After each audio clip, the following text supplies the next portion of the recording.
Okay, so now we have our link. We're all ready to go and answer some questions and, of course, paste our link in. That's going to redirect specifically to the product that we're selling. So the next step here is to find the best questions to answer because, again, not all questions are going to net the best results. So how do we do that? Well, I'm going to show you how to search for questions at Yahoo Answers. Okay, I logged onto my Yahoo Answers account.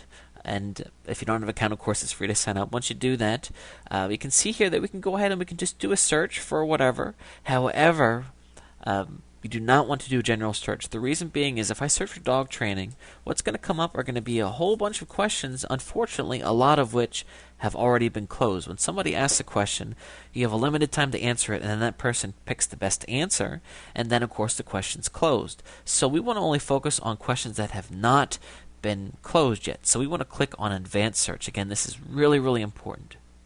So now this time, let's do a search for the words dog training. This is going to just pull up questions that, let me show you right here.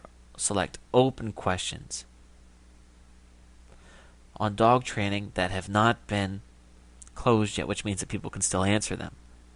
And now it came up. See, right now there are 253 people asking questions on dog training that you could go in and you could answer right now. That's insane. That's a lot of questions. So what I like to do is, of course, if there's tons of questions, just kind of go through and think to yourself, okay, the product that I'm promoting, teaches you how to train your dog. So here's a question. I would like to train my 1-year-old dog who just bit the very same trainer, blah, blah, blah. Okay, so I know that from, knowing my product a little bit, I know that the product does cover dog biting. So this is going to be good for me to answer. How much does it cost for dog training? Okay, well, I'm just thinking here. This would be another a good one to answer because I could phrase it in a way that, hey, dog training classes are pretty expensive, but I have this book that you just buy once, and then from the comfort of your own home, you can read this book. Okay, here, naming my dog training business. That does not look like a good question to answer because if someone's just looking for a name of their dog training business, obviously they're probably not going to want our book. They're not going to appreciate us going in and trying to sell them a book. So if we do that, we might be perceived as being a little bit spammy, being a little bit forceful, and people can report you. So again, we were looking for things that are natural.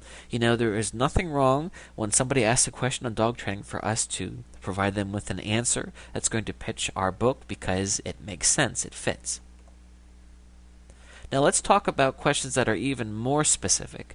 The product that I'm promoting is called Sit, Stay, Fetch. So let's see if anybody's actually asking questions about that product because that's going to be even more specific. If somebody goes to the internet and types in a question on Sit, Stay, Fetch, they are probably very seriously considering buying this product. So again, making sure I'm searching for open questions. Okay, there are no open questions. Okay, well, it was worth a try. But if there would have been any questions on it, it definitely would have been an awesome question to answer. So again, just try to think about that. Read through the questions. You can only post so many answers a day. When you first start out, I think it's like 10 to 15 that you can only answer a day until you've maxed out your limit for that day. Again, you don't want to do more than 10 or 15 anyway because you're going to be a little bit, people are going to see you as being a little bit too forceful because it's not natural for somebody to want to answer so many questions like that. They must have an ulterior motive, which of course we do.